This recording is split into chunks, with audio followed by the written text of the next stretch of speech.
তিথি এক পায়ে স্যান্ডেল আর অন্য পা খালি নিয়ে লজের লম্বা বারান্দায় দৌড়াদৌড়ি করছে। সে চিৎকার করে বলল, প্রমা, রোনা আপু, চলো আমরা ওই ওপরের গম্বুজটার কাছে যাই। ওখান থেকে নাকি পুরো ময়মনসিংহ শহর দেখা যায়। আজ আমরা ওখানেই সূর্যোদয় দেখব। রোনা তার শাড়ির কুঁচি সামনে নিয়ে বলল, একদম, আমার তো মোটেও ঘুম পাচ্ছে না। আহনাব, তুই বসে আসছিস কেন? চল আমাদের সাথে। প্রমা সাদ্দাম ভাইয়ার হাত ধরে টানতে টানতে বলল, সাদ্দাম ভাইয়া উঠুন না, এই তো কেবল রাত শুরু হলো। চলুন ওই পুরনো ঝাড়বাতিগুলোর নিচে গিয়ে আর একটা রিল বানাই। এদিকে তিন ছেলের অবস্থা দেখে মনে হচ্ছে তারা এইমাত্র কোনো যুদ্ধ জয় করে ফিরেছে। আহনাফ লজের একটা পিলারে মাথা ঠেকিয়ে প্রায় দাঁড়িয়ে দাঁড়িয়েই ঘুমাচ্ছে। সে বিড়বিড় করে বলল, রোনা, দয়া কর, আর কত? কাল সকালে অফিসে না গেলে আমার আব্বু আমায় মেরেই ফেলবে। সাদ্দাম সিঁড়ির এক ধাপে ধপাস করে বসে পড়ে হাঁপাচ্ছে। সে প্রমার দিকে করুণ চোখে তাকিয়ে বলল, প্রমা, তুমি তো বলেছিলে শুধু লজটা দেখবে, এখন তো মনে হচ্ছে তুমি লজের সার্ভ করতে এসেছ। আমার কোমর আর সোজা হচ্ছে না, দয়া করে আমাকে একটু বসতে দাও। সবচেয়ে করুণ অবস্থা কাবির সাহেবের। ইতালিয়ান স্টাইলে ফিটফাট থাকা সিইও এর জ্যাকেট এখন তার হাতে ঝুলছে, টাই খোলা আর কপালে ঘাম। সে কবজির দামি ঘড়িটার দিকে তাকিয়ে দাঁতে দাঁত চেপে বলল, তিথি, তুমি কি মানুষ নাকি রোবট? রাত 12টা বাজে, আমার কাল সকালে অফিসের মালিকের সাথে জুম মিটিং আছে, আর তুমি এখন গম্বুজে ওঠার স্বপ্ন দেখছ? তিথি কাবিরের কাছে গিয়ে তার নাক টিপে দিয়ে বলে, কাবির সাহেব, আপনার ইতালিয়ান মিটিং চলে যাক। আজ রাতে কোনো মিটিং নেই, শুধু ঘোরাঘুরি। আপনি যদি না ওঠেন তবে আমি কিন্তু একা একাই ওই পেছনের বাগানের অন্ধকার সুড়ঙ্গটায় ঢুকে যাব।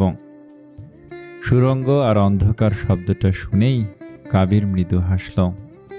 সে জানে তিথি যা বলে তা করেই ছাড়ে। সে বিরক্ত হয়ে আবার জ্যাকেটটা গায়ে চড়াতে চড়াতে বলল, উফ, মেয়েদের এনার্জি নিয়ে কোনো সায়েন্টিফিক রিসার্চ হওয়া উচিত। সাদ্দাম, আহনাব, ওঠ, এদেরকে আজ সামলাতে না পারলে আমাদের কপালে আর বাড়ি ফেরা নেই। আহনাব চোখ কসলাতে কসলাতে বলল, সাদ্দাম, চল দোস্ত। সবশেষে মেয়েরা ছেলেদের প্রায় টেনে হিসড়ে লজের পেছনে সিঁড়ি দিয়ে ছাদে নিয়ে গেল।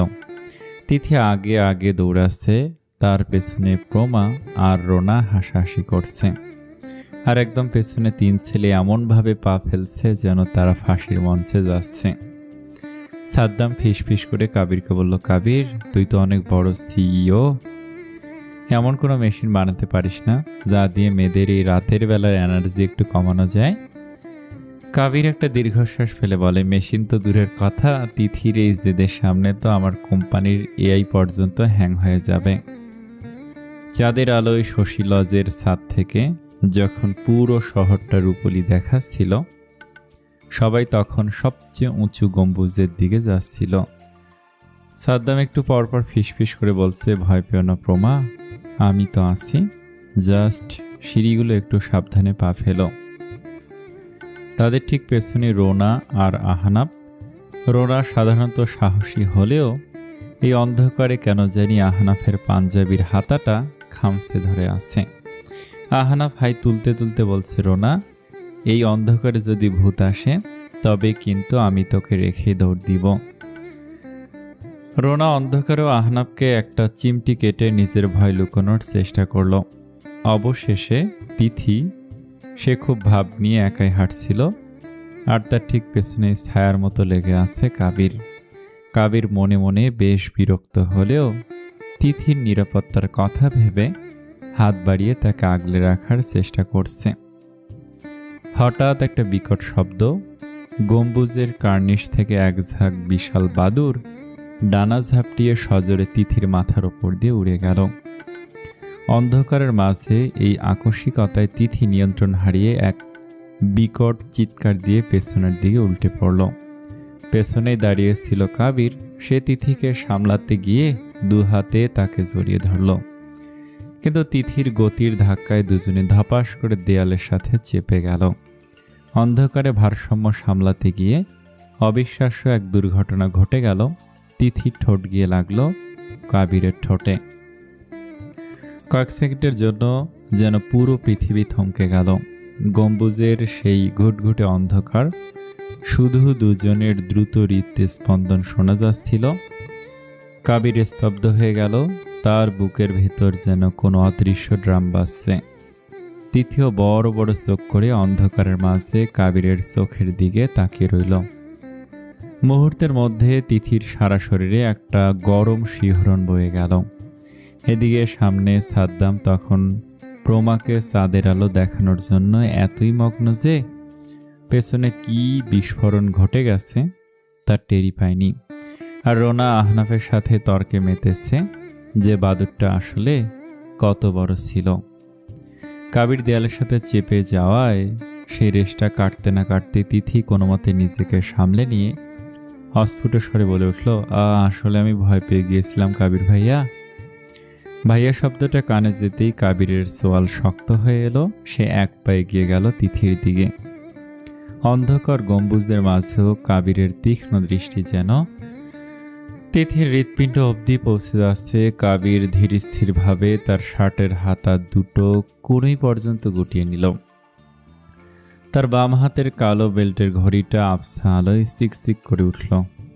তার এই শান্ত কিন্তু গম্ভীর ভঙ্গি দেখে তিথি কিছুটা কুঁকড়ে গেল। আমি কি তোমাকে একবার বলেছি যে তুমি আমার বোন? কাবিরের কণ্ঠস্বর একদম নিচু, কিন্তু তাতে এক অদ্ভুত থমথমে ভাব। তিথি আমতা আমতা করে বলল, না মানে আমি তো সম্মানে। কাবির বরফ শীতল কণ্ঠে বলল, সম্মান অন্যভাবেও দেখানো যায় তিথি, কিন্তু খবরদার আমাকে আর কখনো ভাইয়া বলে ডাকবে না। কাবির এক হাত তিথির মাথার পাশে দেয়ালে ঠেকিয়ে একটু ঝুঁকে এলো। এই ডাকটা আমার মাথায় রক্ত চড়িয়ে দেয়। এরপর যদি ওই শব্দটা তোমার মুখ দিয়ে বের হয় তবে তার ফল ভালো হবে না, মনে থাকবে। তিথি অন্ধকারেও বুঝতে পারল কাবির হাসছে। সে লজ্জা ঢাকতে দ্রুত সিঁড়ি দিয়ে উপরে ওঠার চেষ্টা করলো, কিন্তু তার পা তখনও কাঁপছে। গম্বুজে সে অদ্ভুত আর গাঢ় মুহূর্তটার পর তিথির চঞ্চলতা যেন নিমেষে উধাও হয়ে গেল। তার বুক ধরফরানি থামছেই না। সে দ্রুত কয়েক কদম এগিয়ে গিয়ে সাদ্দাম আর প্রমার কাছাকাছি পৌঁছালো, কিন্তু তার হাঁটার মধ্যে একটা অদ্ভুত আড়ষ্টতা। তিথি হঠাৎ থেমে গিয়ে বেশ জোর গলায় বলল, আমি আর ঘুরব না, আমার খুব ক্লান্ত লাগছে, আমি এখনই বাড়ি ফিরে যাব। তিথির এই হুট করে মেজাজ বদলানো দেখে সাদ্দাম আর প্রমা অবাক হয়ে তার দিকে তাকালো। রোনা আর চোখে আহনাফকে ইশারা করে বোঝালো যে পেছনে নিশ্চয়ই কিছু একটা ঘটেছে। পেছন থেকে কাবির ধীর পায়ে এগিয়ে এলো। তার চোখে মুখে এখন আর রাগ নেই, বরং এক অদ্ভুত বিজয়ী হাসি। সে তিথির একদম কাছে গিয়ে দাঁড়ালো। গলার স্বরটা একটু নিচু, কিন্তু অত্যন্ত স্পষ্ট করে বলল, বাড়ি যাবে? অবশ্যই যাবে, কিন্তু আজকের রাতটা তো তোমার নিজের বাড়িতে যাওয়া হচ্ছে না তিথি। তিথি ভুরু কুঁচকে তাকালো, মানে আপনি কি বলতে চাইছেন? কাবির পকেটে হাত দিয়ে খুব আয়েশ করে লজের দেয়ালে হেলান দিয়ে তারপর বলল, এত রাতে সরপাড়া থেকে তোমাদের ওদিকে যাওয়া সেফ নয়। ড্রাইভারকে আমি অলরেডি ইনস্ট্রাকশন দিয়ে দিয়েছি। তুমি আমার রুমেই থাকবে। একা তো তোমাকে ছাড়ছি না, কারণ বাদুর তো আর শশী লজেই থাকে না, যে কোনো সময় আবার অ্যাটাক করতে পারে। এ কথা শুনে তিথি লজ্জায় যেন মাটির সাথে মিশে যাচ্ছিল। সে রেগে গিয়ে বলল, কাবির ভাই, বলতে থেমে গিয়ে হাত দিয়ে নিজের মুখ চেপে ধরল। সাদ্দাম পাশ থেকে টিপ্পনি কাটলো, আরে দোস্ত, তুই তো দেখছি বউকে চোখে হারাচ্ছিস। প্রমা আর রোনা একে অপরের দিকে তাকিয়ে মুখ টিপে হাসছে। প্রমা বলল, দেখতে হবে না বউটা কার, ভাইটা কার। তিথি, তুই বরং কাবির ভাইয়ের কাছেই থাক। কাবির তিথির দিকে তাকিয়ে চোখ টিপে ফিসফিস করে বলল, কি তিথি, জিপসিদের মতো এক পা খালি রেখে এখন কি পালানোর চেষ্টা করবে? আজ রাতে কিন্তু পালানোর কোনো রাস্তা নেই। তুমি আর আমি একই ছাদের নিচে, একই রুমে। তিথি বুঝতে পারল কাবির আজ তাকে এক হাত দেখে নেওয়ার মোক্ষম সুযোগ পেয়েছেন। সে অসহায়ভাবে আহনাফের দিকে তাকালো, কিন্তু আহনাফ তখন রোনার সাথে গল্প করতে করতে সিঁড়ি দিয়ে নামতে শুরু করেছে। তিথি নিচু স্বরে বিড়বিড় করলো, আপনি একটা চরম খচ্চর কাবির ভাইয়া। কাবির হো হো করে হেসে উঠে বলল, আর তুমি হলে সেই চরম আনাড়ি ফুটবলার যার শট সবসময় ভুল জায়গায় লাগে। হাঁটতে হাঁটতে প্রথমে রোনার বাসার মোড় এলো। রোনা আহনাফের পাঞ্জাবির হাতাটা টেনে ধরে বলল, আহনাফ আর কত দূর হাঁটবি? আমার পা তো এখনই অবশ্যই আসছে। আহনাফ হাই তুলতে তুলতে রোনার বাসার গেট পর্যন্ত এগিয়ে দিয়ে বলল, নে পৌঁছে গেছিস, কাল সকালে যেন আবার স্কুলে গিয়ে ঘুমিয়ে পড়িস না। রোনা মিষ্টি করে হেসে আহনাফকে টাটা দিয়ে ভেতরে ঢুকে গেল। আহনাফও একটা স্বস্তির নিঃশ্বাস ফেলে নিজের বাড়ির দিকে হাঁটা ধরল। প্রমা সাদ্দামকে বিদায় দিয়ে বাড়ির ভেতরে ঢুকে পড়তেই তিথি দেখল তার পালানো শেষ, আশাটুকুও শেষ। সে তখনও এক পা খালি রেখে অন্য পায়ে স্যান্ডেল ঘষতে ঘষতে দাঁড়িয়ে কাবির পকেট থেকে চাবি বের করে খুব আয়েশ করে গেটটা খুলে দিল। কাবির তিথির দিকে তাকিয়ে বাঁকা হাসি দিয়ে বলল, কি তিথি, এখন তুমি কার ভরসায় এখানে দাঁড়িয়ে আছো? বাড়ির ভেতরে চলল। রাত 3টা বাজে। তিথি ভুরু কুঁচকে বলল, প্রমা তো নিজের ঘরেই যাচ্ছে, আমি ওর সাথেই থাকবো, আপনার অত খুশি হওয়ার কিছু নেই। কাবির ভেতরে ঢুকতে ঢুকতে খুব শান্ত গলায় বলল, প্রমা তো নিজের ঘরে গিয়ে দরজা বন্ধ করে দেবে। আর তোমাকে তো বলেছি শশী লজের সেই বাদুর কিন্তু যে কোনো জায়গায় থাকতে পারে। একা রুমে ভয় পেলে তখন কে বাঁচাবে? তার চেয়ে চলো আমার রুমে গিয়ে শান্তিতে বসি, অনেক হিসেব নিকেশ বাকি আছে আমাদের। তিথি বড় বড় চোখ করে তাকালো। সে বুঝতে পারল আজ রাতে কাবির সাহেবের এই সিংহগিরি থেকে তার মুক্তি পাওয়া কঠিন।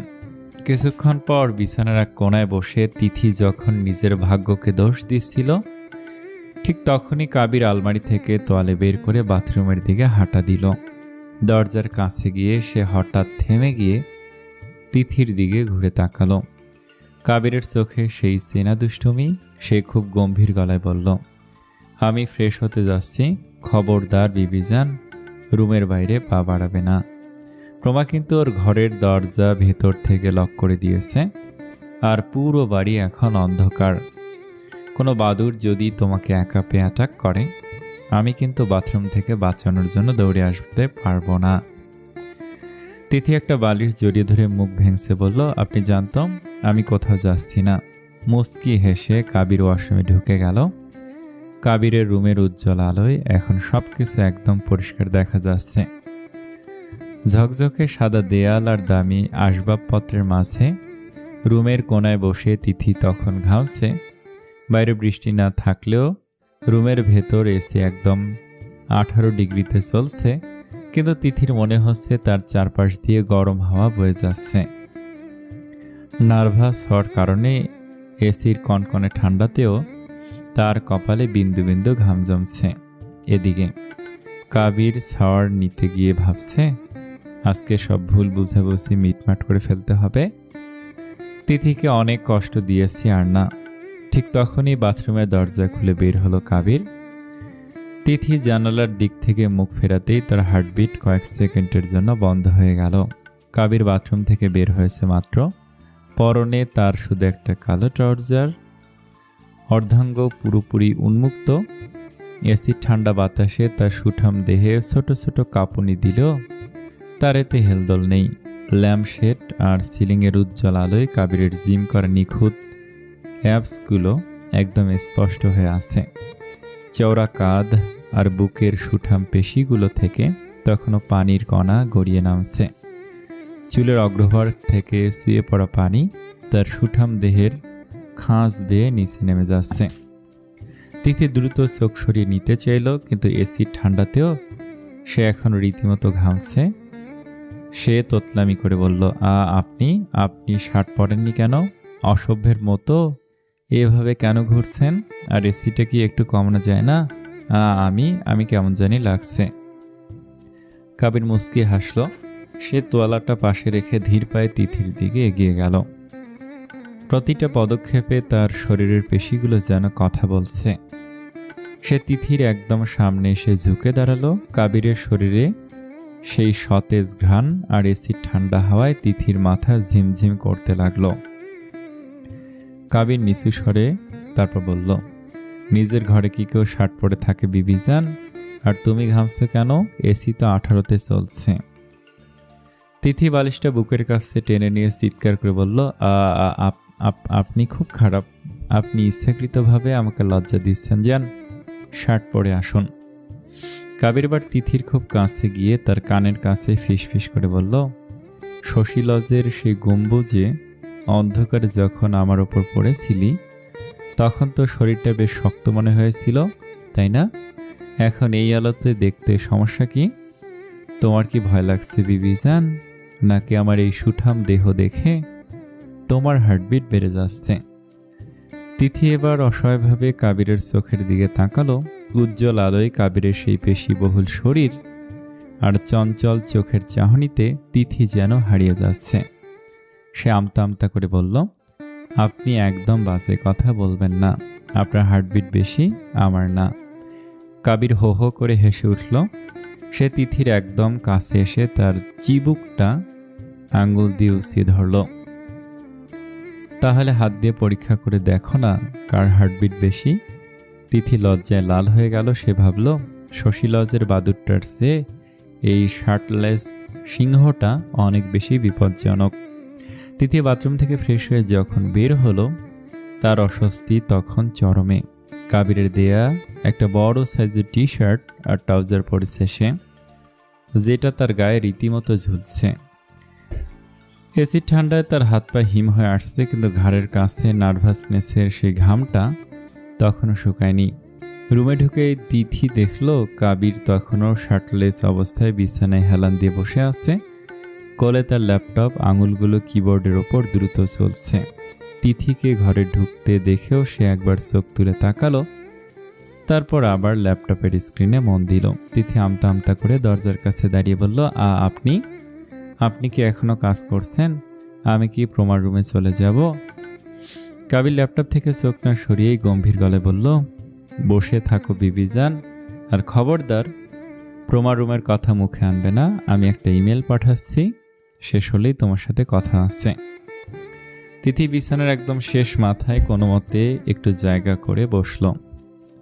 সে এতই নার্ভাস যে নিজের নখ খুঁড়ছে আর কিছুক্ষণ পর পর ওড়না ছাড়াই নিজের গলা মুছছে।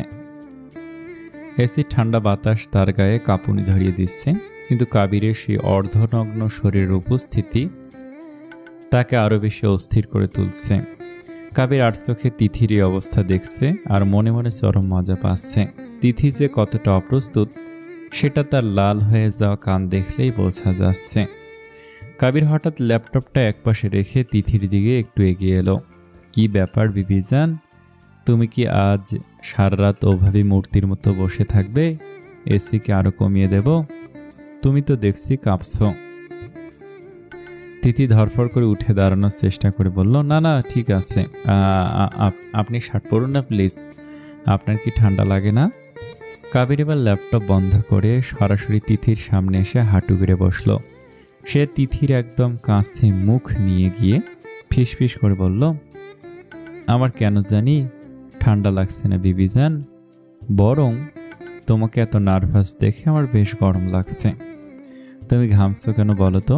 18 ডিগ্রি এসি কি তোমার টেনশন কমাতে পারছে না? তিথি এবার অসহায়ভাবে বিছানার চাদর খামছে ধরল। কাবিরের পেশিবহুল শরীরের উষ্ণতা সে খুব কাছ থেকে অনুভব করছে। সে কাঁপা কাঁপা গলায় বলল, আপনি আমাকে ভয় দেখাচ্ছেন? আমি কেন ঘুমাবো? আমি তো জাস্ট একটু ক্লান্ত। কাবির মুচকি হেসে তিথির একটা হাত নিজের হাতের মুঠোয় নিল। তার হাতের স্পর্শে তিথি যেন কারেন্টের শক খেল। ক্লান্ত নাকি শশী লজের সেই গম্বুজের স্মৃতিগুলো তোমাকে শান্তি দিচ্ছে না বলো তো বিবিজান? আমার ল্যাপটপে কাজ করার চেয়ে তোমাকে এভাবে নাজেহাল করতে আমার কেন যেন এত ভালো লাগছে। তিথি দেখল কাবির তাকে নিয়ে রীতিমতো খেলছেন। তার এই নার্ভাস হওয়াটা কাবিরের জন্য বিনোদনের খোরাক হয়ে দাঁড়িয়েছে। তিথি মুখ নিচু করে বিড়বিড় করল, আপনি একটা আস্ত শয়তান। আপনার এই বডি দেখিয়ে মানুষকে ভয় দেখানো বন্ধ করুন। কাবির তিথির হাতটা আরও একটু জোরে চেপে ধরে বলল, ভয় দেখাচ্ছি না বিবিজান, তোমাকে শুধু এই উজ্জ্বল আলোয় একটু ভালো করে দেখছি। এখন তো আর বাদুর নেই, এখন শুধু আমি আর তুমি। বলো তো এখন পালিয়ে কোথায় যাবে? তিথির হাতটা যখন কাবিরের শক্ত মুঠোয় বন্দী হলো, তখন রুমের 18 ডিগ্রি এসির ঠান্ডা যেন নিমেষে বাষ্প হয়ে উড়ে গেল। কাবির ল্যাপটপটা দূরে সরিয়ে রেখে একদম তিথির শরীরে ঘেঁষে বসল। তার শার্টলেস শরীরের পেশিগুলোর টান টান উত্তেজনা তিথি খুব কাছ থেকে অনুভব করতে পারছে। কাবির তিথির কানের খুব কাছে নিজের মুখটা নিয়ে এলো। তার তপ্ত নিঃশ্বাস তিথির গলায় লাগতেই তিথির চোখ বন্ধ করে নিচু করে ফেলল। কাবির খুব নিচু হয়ে আর গাঢ় গলায় বলল, তিথি তুমি কি জানো, শশী লজের ওই অন্ধকার গম্বুজে যখন তুমি আমার উপর আশ্রয় পড়েছিলে, তখন আমার মনে হচ্ছিল সময়টা ওখানেই থেমে যাক। ওই অন্ধকারটা আজ এই উজ্জ্বল আলোয় কেন জানি আরও বেশি গম্ভীর মনে হচ্ছে আমার কাছে। তিথি নার্ভাস হয়ে ফিসফিস করে বলল, আপনি এসব কি বলছেন? ওটা তো অ্যাক্সিডেন্ট ছিল। কাবির এবার তিথির চিবুকটা আলতো করে ধরে নিচের দিকে ঘোরালো। তার চোখের মণিতে এক ধরনের অন্ধকার নেশা। সে সরাসরি তিথির ঠোঁটের দিকে তাকিয়ে বলল, অ্যাক্সিডেন্ট তো একবার হয় বিবিজান, কিন্তু এখন আমি যা করতে চাইছি সেটা কোনো অ্যাক্সিডেন্ট নয়। এই যে এসি চলছে, রুম লক করা, বাইরে সবাই ঘুমে, এই নিস্তব্ধতায় আমার হার্টবিট কি শুনতে পাচ্ছ? তিথি থরথর করে কাঁপছে। কাবিরের সুঠাম বুক আর তার পেশি বহুল শরীরের মাঝখানে সে নিজেকে খুব ছোট করে মনে করছে।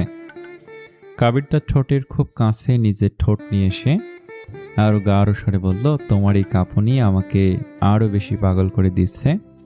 ওই গম্বুজে তো বাদুড় ছিল, এখানে তো কেউ নেই।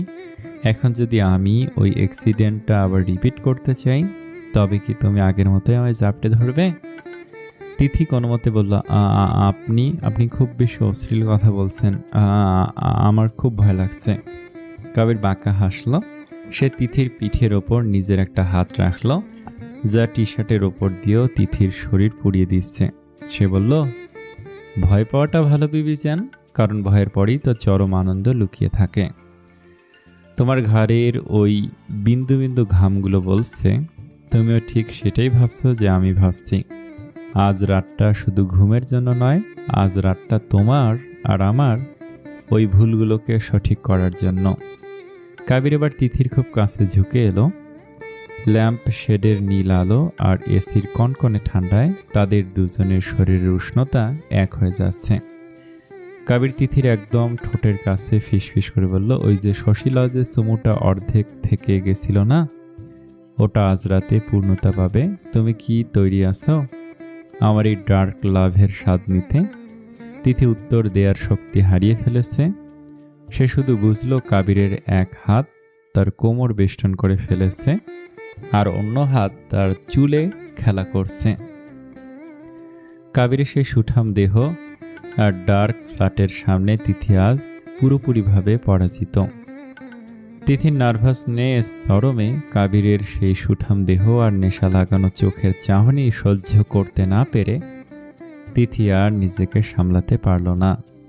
হঠাৎ করে তিথির ঠোঁট দুটো উল্টে এলো আর সে হৌ হৌ করে শব্দ করে বাচ্চাদের মতো কান্না করা শুরু করে দিল।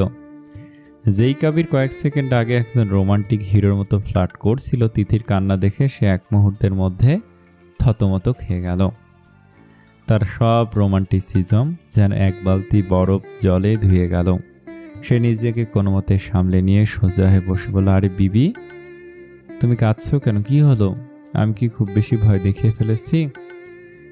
তিথি বালিশটা জাপটে ধরে কাঁদতে কাঁদতে বলল, আপনি একটা আস্ত রাক্ষস। আপনি শার্ট না পরে আমাকে ওসব বাজে কথা কেন বলছেন? আমার খুব ভয় লাগছে। আমি প্রমার কাছে যাব। সুঠাম দেহি সেই ডেশিং কাবির এখন তিথির কান্না থামাতে রীতিমতো হিমশিম খাচ্ছে। সে বেকায়দায় পড়ে দ্রুত বিছানা থেকে নেমে আলমারি থেকে একটা ব্লু কালার শার্ট বের করে গায়ে পরে নিল। শার্টের বোতামগুলো ঠিকমতো লাগাতে পারছে না সে। কাবির তিথির কাছে এসে কাচুমাচু মুখে বলল, এই দেখো আমি শার্ট পরেছি, এবার কান্না থামাতো, আমি তো জাস্ট একটু মজা করছিলাম। তিথি কান্নার তোরে হেঁচকি তুলতে তুলতে বলল, মজা? আপনি জানেন আমি না কত নার্ভাস ছিলাম, আপনি ওভাবে কেন তাকাচ্ছিলেন আর আরও সব কথা কেন বলছিলেন? তিথির কান্না একটু থামতেই কাবির এক ঝটকায় তাকে টেনে নিজের বুকের ওপর শুয়ে দিল। তিথি ছটফট করে ওঠার চেষ্টা করতেই কাবির তার দুই বাহু দিয়ে তাকে লোহার খাঁচার মতো আটকে ফেলল। তিথির আগে ফুঁসতে ফুঁসতে বলল, ছাড়ুন আমাকে, আপনি শার্ট পরার পর আরও বেশি বদমাশ হয়ে গেছেন। কাবির তিথির চুলে নাক ঘষে একটা গভীর শ্বাস নিয়ে বলল, চুপচাপ শুয়ে থাকো তো, অনেকক্ষণ তো কাঁদলে, এখন একটু ইন্টারভিউ দাও দেখি। আচ্ছা বিবিজান, তোমার যেন বয়স কত? আমার তো মনে হচ্ছে তুমি এখনো প্রাইমারি স্কুলে পড়ো। তিথি নাক টেনে জেদের সাথে তর বাড়িয়ে বলে উঠল, আপনি কি আমাকে ছোট বাচ্চা ভাবছেন? আমার বয়স 17 বছর, আর আসছে মার্চের 20 তারিখ আমার জন্মদিন। আমি এবার এসএসসি পরীক্ষা দিয়ে কলেজে উঠব।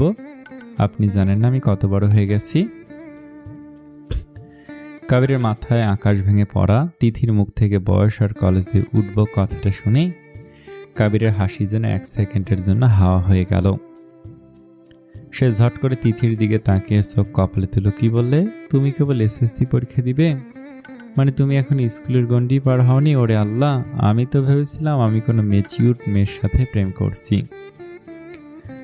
কাবির এবার নিজের কপাল চাপড়ে আবার বিছানায় গড়িয়ে পড়ল। সে হাসতে হাসতে প্রায় অস্থির হয়ে গেল। আরে তিথি, তুমি তো এখনো নাবালিকা, তোমাকে কি আমি এখন রোমান্টিক ডায়লগ শোনাবো নাকি পদার্থবিদ্যার সূত্র মুখস্থ করাবো?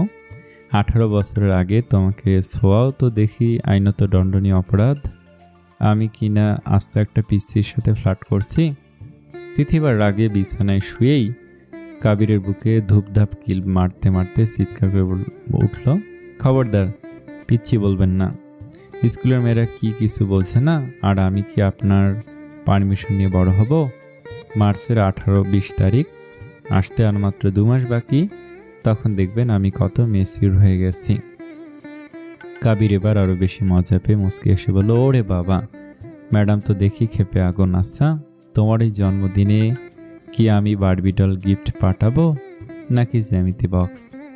তিথির আগে এবার কাবিরের শার্টের কলারটা খামচে ধরে বলল, আপনি একটা অসভ্য সিংহ, আপনি আমার পড়াশোনার বয়স নিয়ে কথা বলবেন না।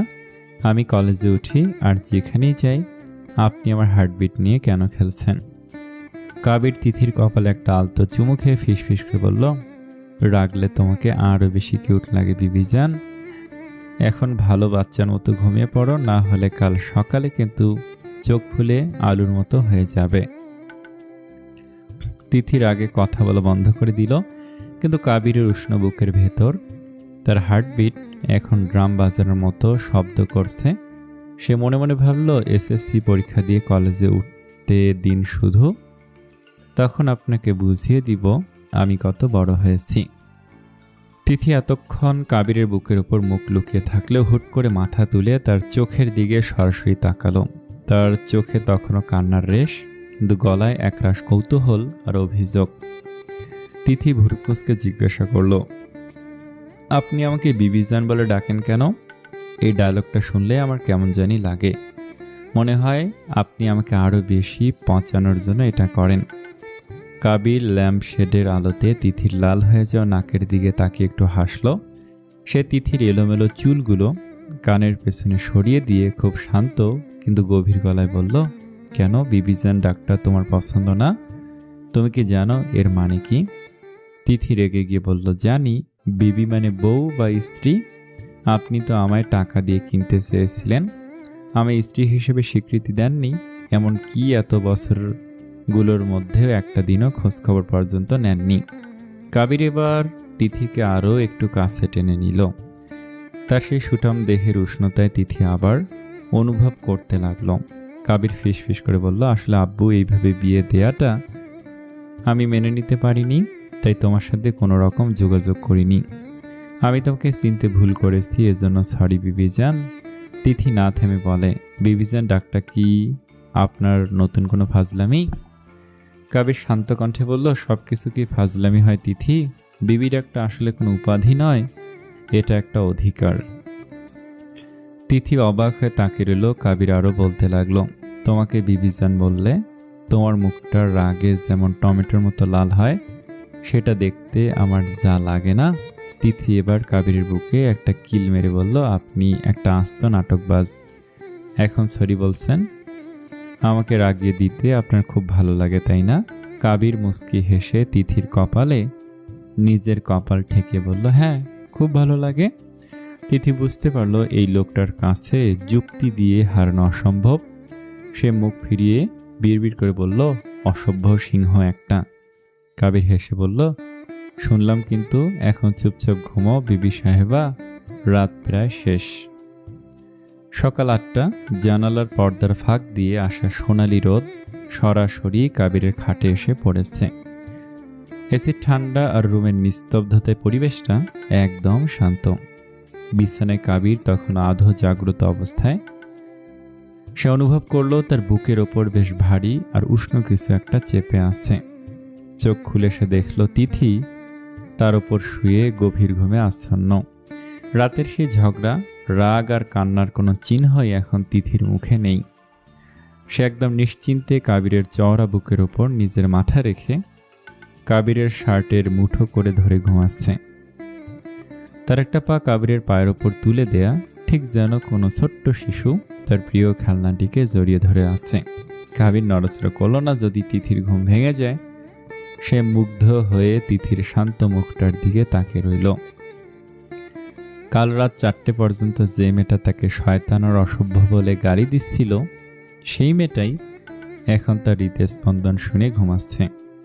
কাবির মনে মনে হাসল। সে বুঝতে পারল তার সারা রাতের সব ফাজলামি আর ফ্লাটিং আসলে কাজে লেগেছে।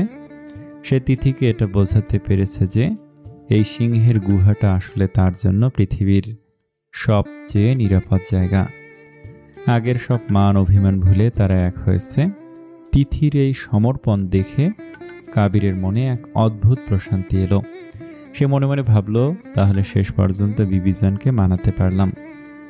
কাবির আলতো করে নিজের এক হাত তিথির কোমরের ওপর রাখল। তিথি ঘুমের ঘোরে একটু নড়ে চড়ে কাবিরের আরও গায়ের সাথে মিশে গেল। তার নিঃশ্বাসের তপ্ত বাতাস কাবিরের গলায় লাগছে। কাবির বুঝতে পারছে তিথি এখনও অবচেতন মনেও তাকে বিশ্বাস করে। কাবির তার মুক্ত হাতটা দিয়ে তিথির কপালের ওপর পড়ে থাকা কয়েকটা চুল সরিয়ে দিল।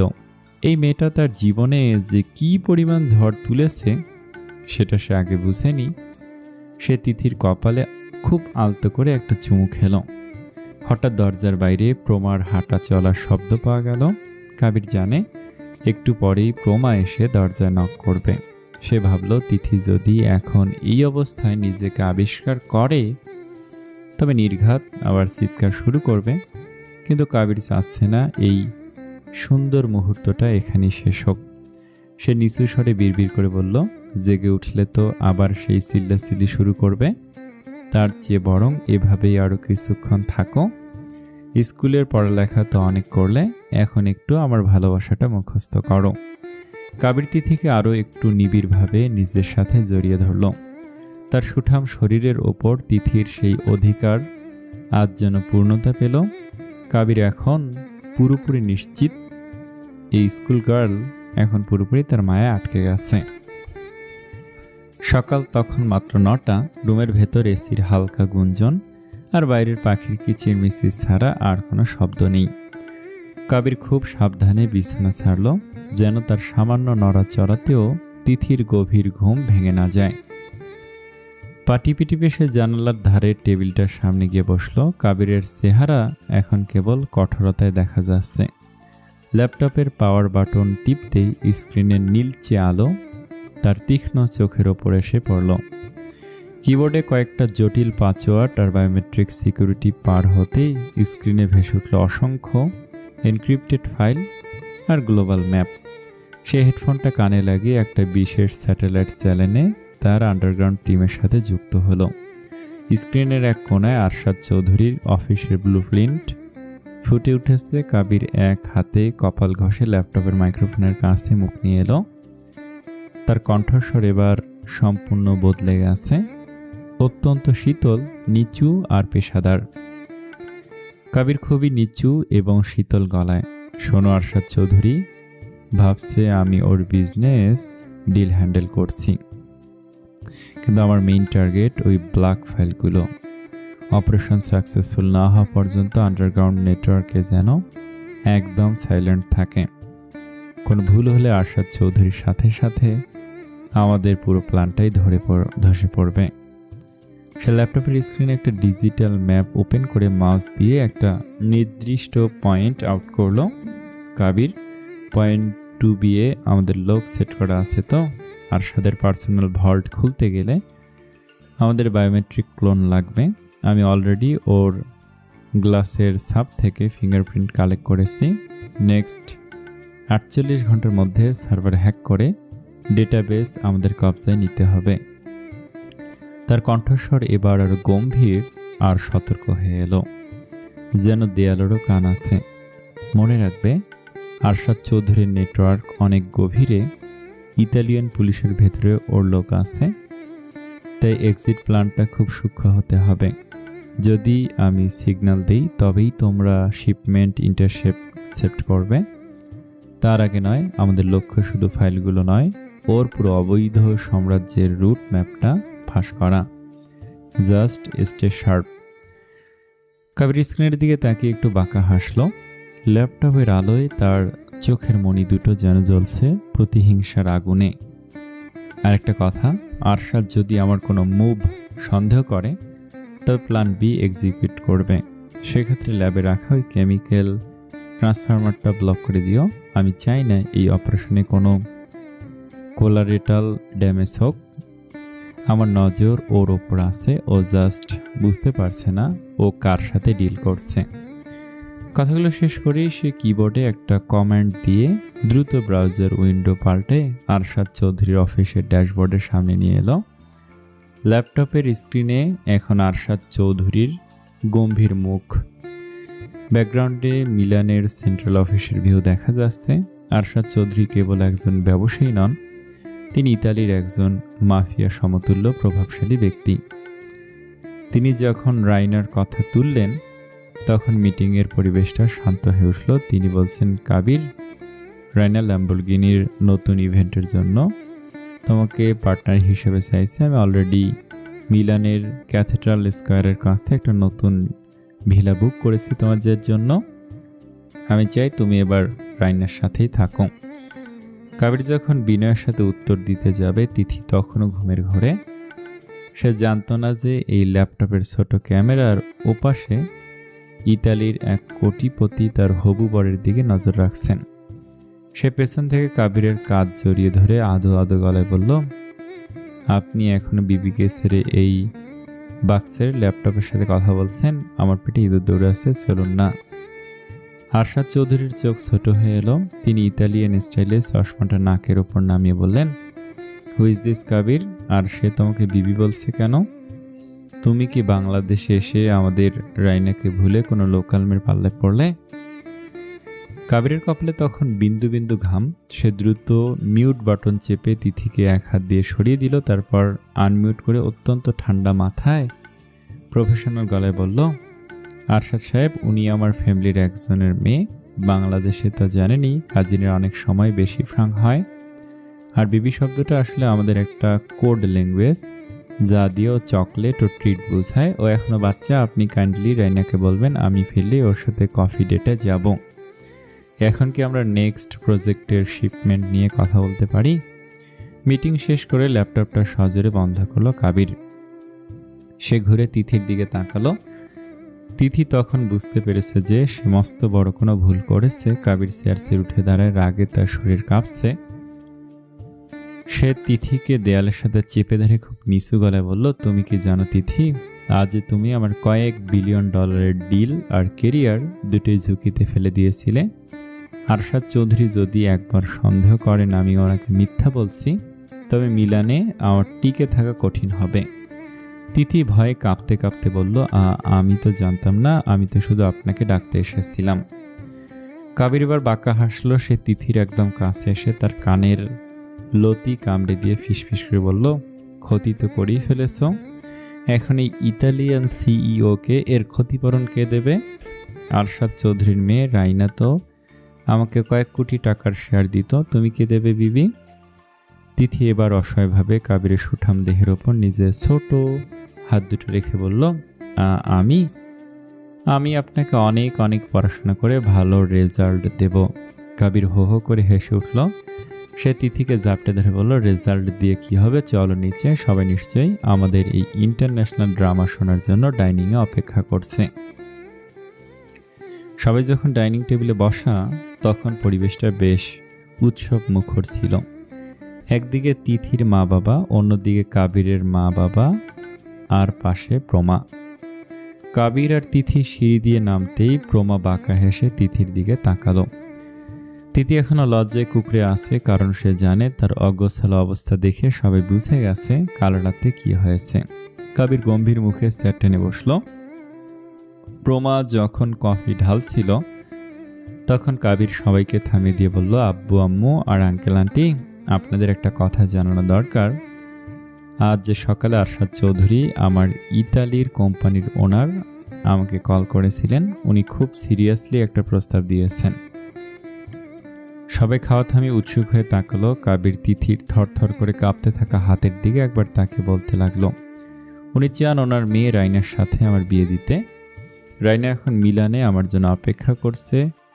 আরশাদ সাহেব বলেছেন, আমি যদি রাইনাকে বিয়ে করি তবে তিনি পুরো কোম্পানির মালিকানা আমার নামে লিখে দিবেন, মানে কয়েক হাজার কোটি টাকার সম্পত্তি আর ইতালির বিশাল সাম্রাজ্য আমার হাতের মুঠোয় থাকবে।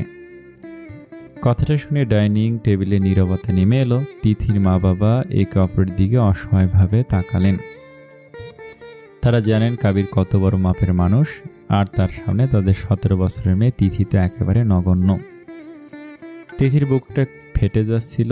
সে ভাবল, তাহলে কি ওই রাইনেই জিতবে? আমি তো কেবল ওর পিচ্চি বিবি হয়েই থাকলাম। তিথির চোখে জল টলমল করতে লাগলো। সে আর এক লোকমা খাবারও মুখে তুলতে পারল না। ঠিক তখনই কাবির টেবিলের নিচ দিয়ে তিথির হাতটা নিজের শক্ত মুঠোয় বন্দি করল। সে সবার দিকে তাকে খুব বড় গলায় বলল, আমি সরাসরি না করিনি, আর আমি চাই না উনি জানুক আমি বিবাহিত। তিথির বাবা মা স্তব্ধ হলো। আলতাফ রহমান কিছু বলতে যাবে তার আগে কাবির বলে, আমি সঠিক সময় ওনার কাছে এই বিষয়টা এক্সপ্লেন করব, আপনারা চিন্তা করবেন না। কাবির হাসলো। সে তিথির দিকে তাকে বলল, কারণ সকালে যখন আমার বুকের ওপর আমার বিবি পরম শান্তিতে ঘুমাচ্ছিল তখন আমার মনে হয়েছে পৃথিবীর সব সুখ আমার এই দুই বাহুর মাঝে আছে। রায়নার সম্পত্তি দিয়ে আমি কি করব যদি আমার ঘরে এই পাগলটা না থাকে? তিথি এবার লজ্জায় আর আনন্দের লাল হয়ে মাথা নিচু করে ফেলল। প্রমা শব্দ করে হেসে উঠে বলল, যাক, শেষ পর্যন্ত আমার সিইও ভাইটাকে তো দেখি তিথি পুরোপুরি কাবু করে ফেলেছে। তিথির বাবা স্বস্তির নিঃশ্বাস ফেলে বলল, কাবির, তুমি আমাদের মেয়েটাকে যেভাবে আগলে রাখলে তাতে আমরা নিশ্চিন্ত হলাম। তিথি টেবিলের নিচ দিয়ে কাবিরের পায়ে হালকা লাথি মেরে ফিসফিস করে বলল, আপনি সবার সামনে শান্তি ঘুমানোর কথা বললেন কেন? এখন আমি সবার সামনে মুখ দেখাবো কিভাবে? কাবির এক চুমুক কফি খেয়ে তিথির কানের কাছে মুখ নিয়ে ফিসফিসিয়ে বলল, ভয় পেও না বিবিজান, রাইনা তো ইতালিতে, কিন্তু তোমার ওপর আমার প্র্যাকটিক্যাল দখল তো এখনই শুরু হবে। তখনই কাবিরের ফোনে একটা মেসেজ টুং করে উঠল।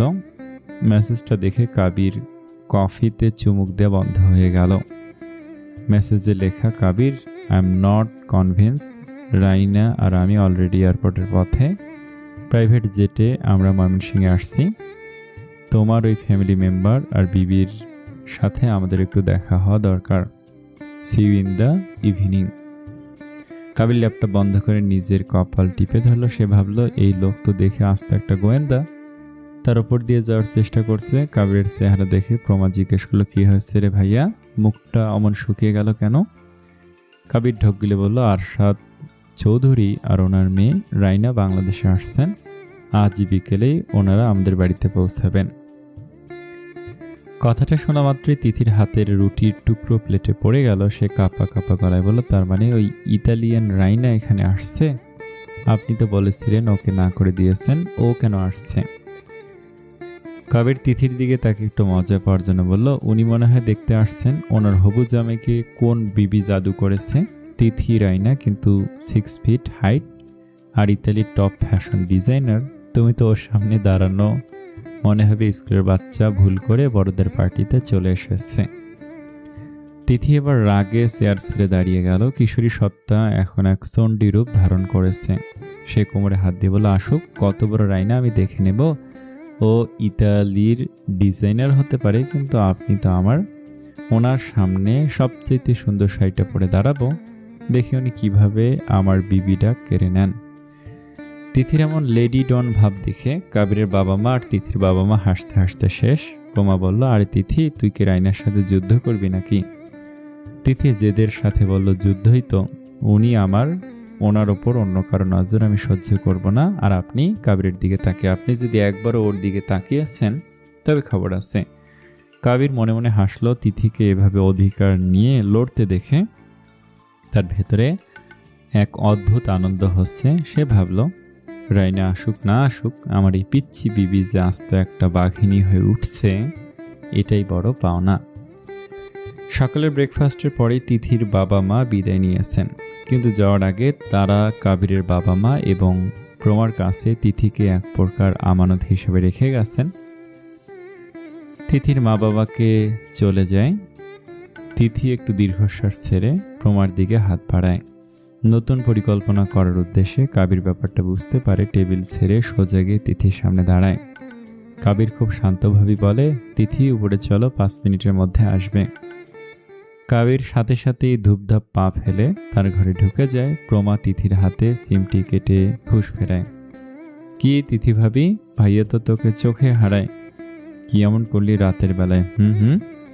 তিথি লজ্জা স্বরে কাবিরের মা বাবার দিকে তাকে বলে, আন্টি আঙ্কেল আমি যাই, উনি ডাকছেন।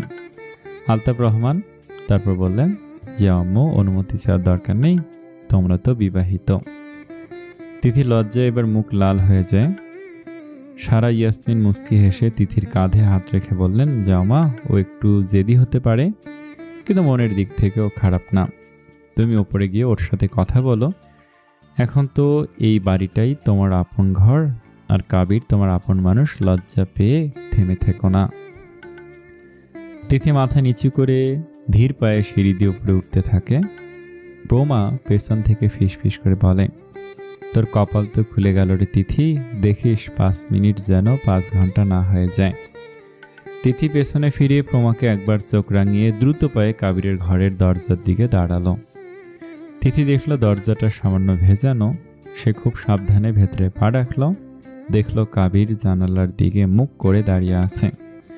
তিথি কিছু বলার আগে কাবির আর চোখে একবার ঘড়ির দিকে তাকালো। 4 মিনিট 50 সেকেন্ড।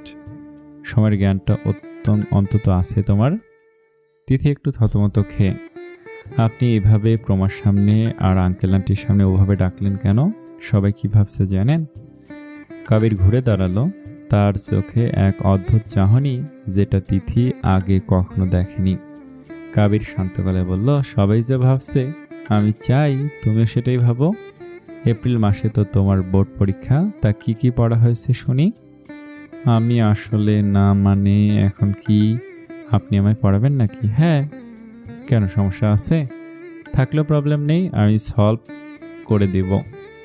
কাবিরের গলার স্বর হঠাৎ আরো নিচু হয়ে এলো। সে এক পা এগিয়ে আসতেই তিথি দেয়ালের সাথে লেপটে গেল। কাবিরের দুটো হাত তিথির দুপাশে দেয়ালের উপর শক্ত হয়ে বসল। তিথি খাঁচায় বন্দি পাখির মতো কাঁপছে। কাবির তিথির কানের কাছে মুখ নামিয়ে ফিসফিস করে বলল, কি হলো, কাঁপছো কেন?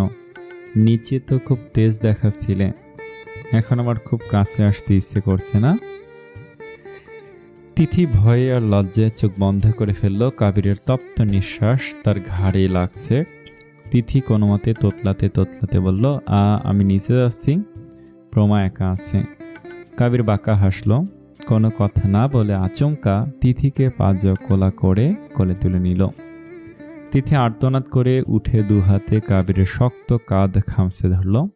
তার বুকটা তখন ডিপ ডিপ করছে। কাবির তিথিকে কোলে নিয়েই বিছানার দিকে এগোতে লাগলো। তিথি আমতা আমতা করে বলল, কি করছেন?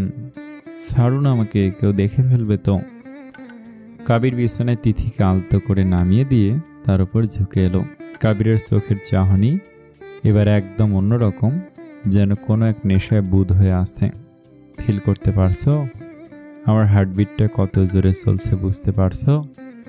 তিথি লজ্জায় আর থাকতে না পেরে হঠাৎ বলেই ফেললো, আপনার বুকে কি জেনারেটর চলছে নাকি? এত ধকধক শব্দ হচ্ছে কেন? বেশি চা খেয়েছেন মনে হয়। মুহূর্তে কাবিরের রোমান্টিক মুডের 12টা বেজে গেল। সে থমকে দাঁড়িয়ে গেল, ভুরু কুঁচকে তিথির দিকে তাকিয়ে রইল কিছুক্ষণ। কি বললে? জেনারেটর? আমি এখানে তোমার সাথে সিরিয়াস হওয়ার চেষ্টা করছি আর তুমি আমার হার্টবিটটাকে জেনারেটর বলছো? হ্যাঁ তো কি, আন্টি বলছিলেন আপনার নাকি প্রেশারের সমস্যা আছে। জেনারেটর ফেটে গেলে তো আমাকে শুদ্ধ উড়িয়ে দিবেন। কাবির রাগে ফুঁসতে ফুঁসতে বিছানা থেকে সরে দাঁড়ালো। শার্টের হাতা গুটিয়ে গজ গজ করতে করতে বলল, অসহ্য, যাও ওই জেনারেটর নিয়েই সারা রাত বসে থাকো, একদম আমার ধারের কাছে আসবে না। কাবির হনহনিয়ে বারান্দার দিকে চলে গেল আর তিথি বিছানায় বালিশে মুখ গুজে হাসতে হাসতে শেষ। দুপুর গড়িয়ে বিকেল হয়ে এলো, কিন্তু তিথি আর কাবিরের সামনে পড়ার সাহস পাচ্ছে না। তিথি জানে সামনে পড়লেই কপালে শনি আছে। তিথি এখন ইঁদুর বিড়াল খেলায় মেতেছে। কাবির যখন ড্রয়িং রুমে থাকে, তিথি তখন রান্নাঘরে লুকায়। আবার কাবির সিঁড়ি দিয়ে নামার শব্দ পেলে তিথি চট করে বাথরুমে ঢুকে দরজা বন্ধ করে দেয়। কাবির ড্রয়িং রুমে বসে ল্যাপটপে কাজ করছিল। হঠাৎ পানির পিপাসা পাওয়ায় সে রান্নাঘরের দিকে এগোলো। তিথি তখন মনের সুখে ফ্রিজ থেকে আপেল বের করছিল। কাবিরের পায়ের শব্দ পেতেই তিথির কলিজে শুকিয়ে গেল। সে তড়িঘড়ি করে ফ্রিজের দরজার আড়ালে মুখ লুকালো। ফ্রিজের পেছনে কি করছো? তেলাপোকা খুঁজছো? না না, মানে ফ্রিজটা খুব সুন্দর তো, তাই দেখছিলাম বাতাস কেমন বের হয়। কাবির এক পা এগিয়ে আসতেই তিথি আপেল হাতে নিয়ে উল্টো দিকে দৌড় দিল। কাবির শুধু বাঁকা চোখে তাকিয়ে রইল। মনে মনে, কতক্ষণ পালাবে? রাত তো এই ঘরেই কাটাতে হবে, তখন দেখবো তোমার জেনারেটর কোথায় যায়। বিকেল শেষে সন্ধ্যা নামছে আর তিথি এখনো ডাইনিং টেবিলের নিচে বা পর্দার আড়ালে কাবিরের থেকে দূরত্ব বজায় রেখে চলছে। প্রমার দূর থেকে এই দৃশ্য দেখে হাসতে হাসতে শেষ।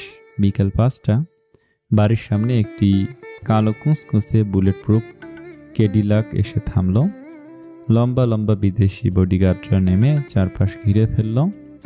গাড়ি থেকে নামলেন আরশাদ চৌধুরী, চোখের চশমা, পরনে দামি ওভারকোট, হাতে একটি রূপলি হাতলওয়ালা লাঠি। তার পাশেই নামল রাইনা, স্লিভলেস রেড ড্রেস আর হাই হিল জুতোয় তাকে কোনো হলিউড হিরোইন মনে হচ্ছে। ড্রয়িং রুমে তখন কাবির সোফায় বসা, তার পাশে লাল শাড়িতে তিথি, যে নিজেকে কাবিরের কাজিন হিসেবে তৈরি করে নিয়েছে। কাবিরের বাবা মা এবং প্রমাও সেখানে উপস্থিত। সবার মুখে আতঙ্কের ছাপ।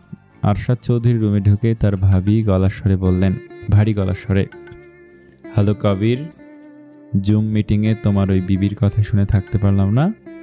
রাইনা তো কান্নাকাটি শুরু করে দিয়েছিল, তাই ভাবলাম স্বচক্ষে দেখে যাই মিলানের লায়নকে কোন হরিণী কাবু করলো।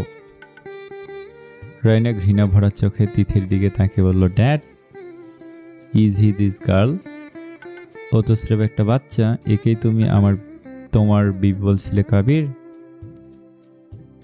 তিথি এবার তার কাজিন অ্যাক্টিং শুরু করলো। সে উঠে দাঁড়িয়ে খুব স্বাভাবিকভাবে বলল, আরে না আপু, তুমি ভুল বুঝছো, আমি কাবির ভাইয়ের দুঃসম্পর্কের কাজিন। ভাই আসলে খুব রসিক মানুষ তো, তাই জুম মিটিংয়ে আমাকে নিয়ে তোমাদের সাথে মজা করছিল। আমাদের দেশে ভাই বোনের মধ্যে আমার খুনসুটি খুব চলে, তাই না ভাইয়া? তিথি ভাইয়া ডাকায় কাবির তিথির দিকে চোখ পাকে বলল, হ্যাঁ স্যার, ও তো ছোট মানুষ, মাথায় একটু দুষ্টু বুদ্ধি বেশি, ও জাস্ট মজা করছিল। আরশাদ চৌধুরী সোফায় বসে টেবিলে নিজের রিভলভারটা রাখলেন। তিনি ঠান্ডা স্বরে সবার দিকে তাকে বলেন, কাজিন, আপনার ভাইজি কি আপনার ছেলের সাথে এমনভাবে মিশে থাকে যে সেটা জুম মিটিংয়ে স্ত্রীর মতো মনে হয়? শোনো কাবির, মাফিয়াদের সাথে চালাকি করলে তার ফল ভালো হয় না। রাইনা তোমাকে পছন্দ করে। যদি আমি প্রমাণ পাই যে তোমরা মিথ্যা বলছো এবং এই মেয়েটি তোমার গার্লফ্রেন্ড বা বউ, তবে এই বাড়ির প্রতিটি ইটের নিচে রক্ত থাকবে। আমার ডিকশনারিতে মিথ্যা মানেই হলো মৃত্যু। রাইনা তিথির একদম সামনে গিয়ে দাঁড়ালো, তার মেকআপ করা মুখটা তিথির কাছে নিয়ে ফিসফিস করে বলল, যদি জানতে পারি তুমি কোনোভাবে কাবিরের সাথে ইনভলভ, তবে তোমার এই সুন্দর মুখটা আমি অ্যাসিড দিয়ে পুড়িয়ে দেব। কাবির শুধু আমার। তিথি মনে মনে ভয় পেলেও বাইরে একদম শান্ত। সে রাইনার দিকে তাকিয়ে হাসলো, আপু তুমি তো অনেক সুন্দর। ইতালির ফ্যাশন আর বাংলাদেশের গ্রাম্য কাজিনকে এক হলো। কাবির ভাইয়া তো আমাকে পিচ্ছি বলে খেপায়। আরশাদ চৌধুরী ঘোষণা করলেন তারা আজ রাতেই এখানে থাকছেন। তিনি তার বডিগার্ডদের পাহারা দিতে বললেন। কাবির যখন করিডোরে তিথির দেখা পেল, সে তাকে এক কোনায় নিয়ে ফিসফিস করে বলল, তুমি কি পাগল হয়েছ? আরশাদ চৌধুরী যদি একবার সন্দেহ করে তবে আমাদের কারোরই নিস্তার নেই। তিথি কাবিরের শার্টের কলার ধরে নিজের দিকে টেনে বলল, শান্ত হন সিইও সাহেব, কাজিন হয়েছে বলে কি আপনার উপর ওই রাইনের অধিকার মেনে নেব? আপনি শুধু আপনার এই কাজিনকে সামলান, রাইনাকে আমি দেখে নিব। আরশাদ চৌধুরী ড্রয়িং রুমের সোফায় আয়েশ করে বসে আলতাফ সাহেবের দিকে তাকালেন। পরিবেশটা এতটাই থমথমে যে মনে হচ্ছে বাতাসের শব্দ শোনা যাচ্ছে। আলতাফ সাহেব, অনেকদিন পর দেখা, কিন্তু পরিস্থিতিটা ঠিক সামাজিক ভিজিটের মতো মনে হচ্ছে না, তাই না? আমার মেয়ে রাইনার আবদার আমি কখনো ফেলিনি। ও যখন বলল কাবির বাংলাদেশে ফিরে বিয়ে করে ফেলেছে, আমি বিশ্বাস করতে পারিনি। মিলানের ডন আরশাদ চৌধুরীর জামাই হওয়ার যোগ্যতা সবার থাকে না।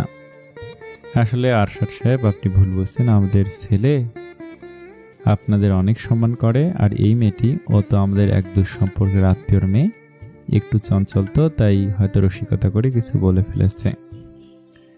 রসিকতা আমি পছন্দ করি না আলতাফ সাহেব। আমার বডিগার্ডরা সারা বাড়িতে নজর রাখছে। যদি কোনো গড়বড় দেখি তবে মনে রাখবেন আপনার এই সুন্দর বাগানটা কবরস্থানে পরিণত হতে বেশিক্ষণ লাগবে না। সারা ইয়াসমিনের ভয়ে কাঁপতে কাঁপতে বলল, না না ভাই সাহেব, আপনি ভুল ভাবছেন। আমরা তো রাইনাকেই পছন্দ করি। ও কত আধুনিকা, কত সুন্দর। আমাদের ছেলের জন্য ওই তো মানানসই। এদিকে রাইনা কাবিরের হাত জাপটে ধরে একদম লেপ্টে দাঁড়িয়ে আছে।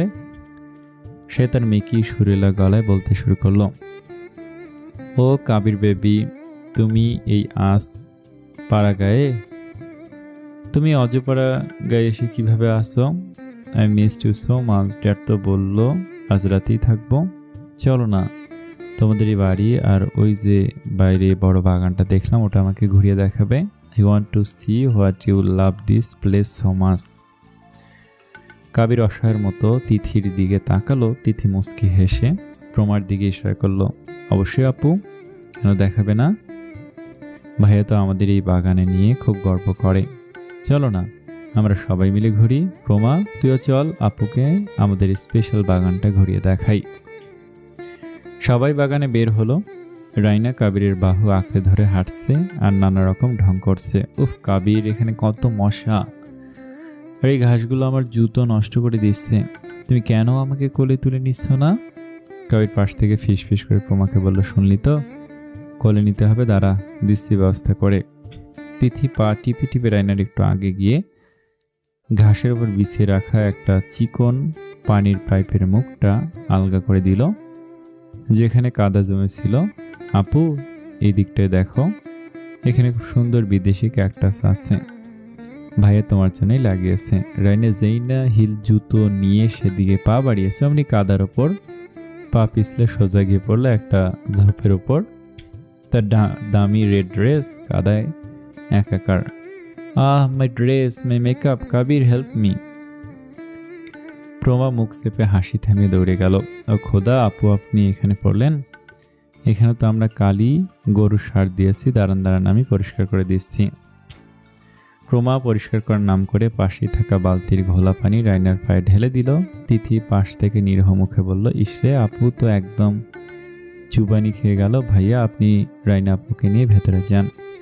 রাইনার আগে ফুসফুস করতে করতে ভেতরে চলে গেল। কাবির তিথির দিকে তাকে চোখ গরম করে তাকালো, কিন্তু তিথি শুধু একটা বিজয়ের হাসি দিয়ে নিজের ওড়না ঠিক করতে করতে ভেতরে ঢুকলো। তিথি যে আরশাদ চৌধুরীর ঘুম হারাম করে ছাড়বে সেটা এখন সময়ের ব্যাপার মাত্র। করিডোরের এক কোণে ছায়া ঘেরা অন্ধকারে তিথি একা দাঁড়িয়ে রইল। অবস্থা ভেবে মনে মনে হাসছিল। বাগানের সেই কোণটা ছিল বাড়ির একদম পেছনের দিকে, যেখানে পুরনো একটা শ্বেত পাথরের ফোয়ারা ঘেরা লতা গুল্মের আড়াল, চাঁদের আলো সেখানে গাছের পাতার ফাঁক দিয়ে ঠিকরে পড়ছে, যা পরিবেশটাকে একটা মায়াবী রূপ দিয়েছে। চারদিকে কামিনী ফুলের তীব্র মিষ্টি গন্ধ আর ঝিঝি পোকার ডাক, সব মিলিয়ে জায়গাটা এক টুকরো শান্তির দ্বীপ মনে হচ্ছে। হঠাৎ করে পেছন থেকে একটা শক্ত হাত তিথির কোমর জড়িয়ে ধরল এবং চোখের পলকে তাকে দেয়ালের সাথে চেপে ধরল কাবির। তিথি চমকে উঠে চিৎকার করতে চেয়েছিল, কিন্তু কাবির অন্য হাত তার মুখ চেপে ধরল। তাদের মাঝে এখন মাত্র কয়েক ইঞ্চি দূরত্ব। কাবিরের চোখ দুটো অন্ধকারে জলজল করছে আর তার চোয়াল শক্ত হয়ে আছে। তিথি আস্তে করে কাবিরের হাত সরিয়ে ফিসফিস করল, আর ছাড়ুন, কি করছেন সিইও সাহেব? কেউ দেখে ফেললে কিন্তু জ্যান্ত কবর দিয়ে দেবে আরশাদ চৌধুরী। জ্যান্ত কবর তো ও পরে দেবে, তার আগে আমি তোমায় কি করব সেটা ভেবেছো? তুমি কি বুঝতে পারছো তুমি কত বড় আগুন নিয়ে খেলছো? রাইনার ড্রেসে কাদা লাগানো, তাকে ইনসাল্ট করা, এসবের মানে কি? কাবির তিথির কোমরের বাঁধন আরো শক্ত করে নিজের দিকে টেনে নিল। তিথি এবার একটু অপ্রস্তুত হয়ে পড়ল। আমি তো শুধু আপনাকে সাহায্য করেছিলাম। ওই রাইনাকে তো আপনার পছন্দ না, তাই না? পছন্দ কিনা সেটা বড় কথা নয় তিথি, বড় কথা হলো আরশাদ চৌধুরীর সন্দেহ। তুমি খুব সাহসী সেজেছ, কিন্তু এখন যদি আমি এই অবস্থাতেই ড্রয়িং রুমে গিয়ে বলি যে তুমি আমার কাজিন নও, তুমি আমার সেই বিবি, তাহলে কি হবে ভেবেছ? কাবির তার মুখটা তিথির খুব কাছে নিয়ে এলো, যেন এখনই তাকে চুমু খাবে। তিথি ভয়ে চোখ বন্ধ করে ফেললো। সে বুঝতে পারছে কাবির তাকে ভয় দেখানোর জন্য এমন করছে। কাবিরের স্পর্শে তিথির সারা শরীর কাঁপছে। কি হলো? এতক্ষণ তো খুব বড় বড় কথা বলছিলে, এখন কাঁপছো কেন? কাজিন হিসেবে ভাইয়ের সাথে একটু রোমান্স করতে ভয় লাগছে। তিথি বুঝতে পারল কাবির তাকে তার নিজের জালে আটকাতে চাইছে। সে হুট করে চোখ খুলে কাবিরের চোখের দিকে সোজাসুজি তাকালো, তারপর দুষ্টুমি ভরা একটা হাসি দিয়ে কাবিরের শার্টের বোতামে হাত দিল। ভয়? তিথি আর ভয়? আপনি যদি আমাকে আপনার বিবি হিসেবে পরিচয় দিতে পারেন, তবে আমি আপনার ওই রাইনা আপুর সামনে আপনাকে জড়িয়ে ধরে কিস দেব। করবেন? রিস্কটা নেবেন? আমার কিন্তু হারানোর কিছু নেই, তবে আরশাদ চৌধুরীর রিভলভারটা কিন্তু আপনার বুক লক্ষ্য করে উঠবে। কাবির ভড়কে গেল। সে ভেবেছিল তিথিকে ভয় দেখাবে, কিন্তু এই মেয়ে তো উল্টো তাকেই চ্যালেঞ্জ করে বসছে। সে তিথিকে ছেড়ে দিয়ে এক পা পিছিয়ে এলো এবং নিজের গলার টাইটে একটু আলগা করল। তুমি একটা আস্ত পাগল, মাথা খারাপ তোমার। পাগল না হলে কি আপনার মতো খড়খড়ে মানুষের প্রেমে থুরি? আপনার মতো মানুষের কাজিন হওয়ার অভিনয় করে যান, গিয়ে আপনার হবু বউয়ের সেবা করুন। আমি দেখি রাতে খাবার আর কি মেশানো যায়। কাবির গুড়মুড়িয়ে সেখান থেকে চলে গেল, আর তিথি দেয়ালের সাথে হেলান দিয়ে দীর্ঘশ্বাস ফেলল। তার নিজের হৃৎপিণ্ডের শব্দ সে নিজেই শুনতে পাচ্ছে। আসসালামু আলাইকুম। এই গল্পটা কেমন লাগছে কমেন্টে জানান।